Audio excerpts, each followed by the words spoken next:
అందరికీ నా నమస్కారం అండి.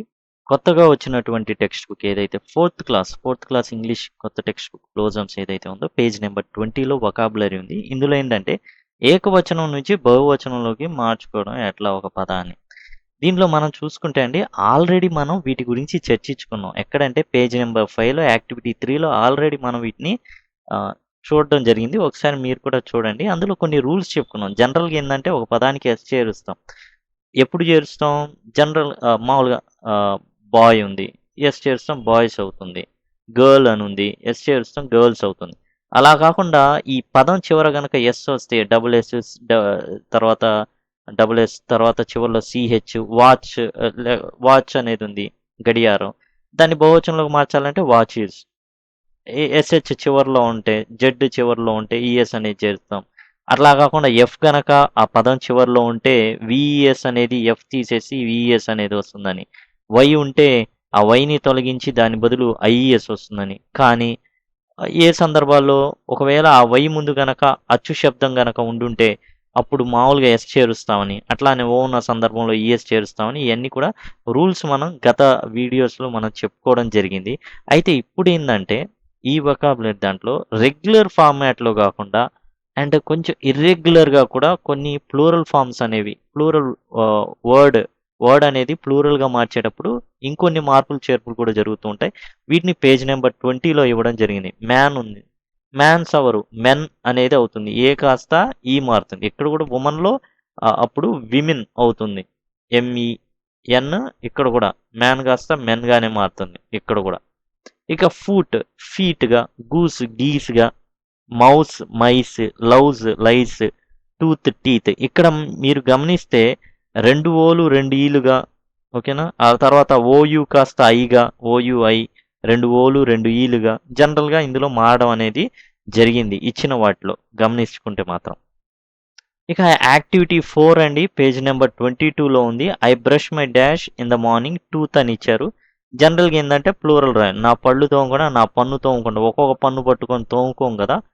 పళ్ళనే కదా తోముకునేది. కాబట్టి ప్లూరల్ వస్తుంది. టూత్ కాస్త టీత్ ఆల్రెడీ మనం చెప్పుకున్నాం.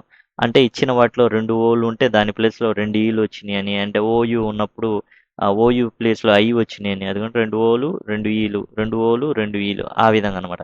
క్యాట్స్ లైక్ టు చేస్ క్యాట్స్. పిల్లులు ఒక ఎలుకనే తరుము. పిల్లులు ఎలుకల్ని తరుముతాయని జనరల్‌గా చెప్తుంటాం.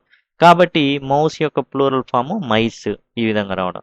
My brother is 6 feet 3 inches tall. Foot F O O T 2 ఓలు తీసేసి 2 ఈలు చెప్పి దేనికి బహువచనానికి మార్చుకోవడానికి. అంటే సింగులర్ నుండి ప్లూరల్‌గా ఆ పదాన్ని మార్చడానికి. తర్వాత వి సా ఏ ఫ్లాక్ ఆఫ్ అంటే గుంపండి. ఫ్లాక్ అనేది గ్రూప్ నౌన్ కిందికి వస్తుందండి. గ్రూప్ నౌన్ అంటారు ఫ్లాక్ అంటే. అంటే ఒక మంద. ఏ మంద? ఈ గూస్ ఏవైతే ఆడబాతులు బాతులు జాతికి చెందినవి వాటికి సంబంధించిన మంద అన్నమాట.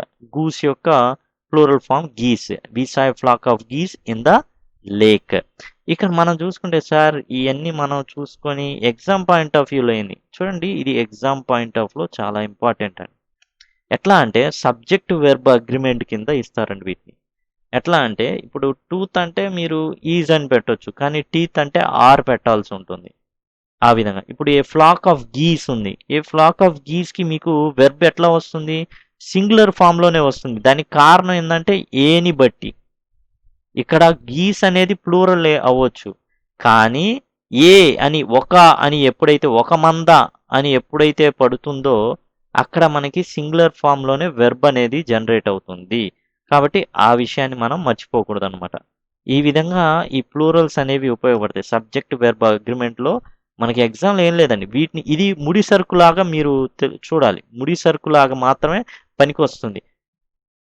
ఏందంటే ఇవన్నీ కూడా ఫర్దర్‌గా మనం నేర్చుకునే వాటిల్లో ఏవైతే ఉన్నాయో ఫర్దర్ క్లాసులో వెళ్తామో వాటికి బాగా ఉపయోగపడతాయండి.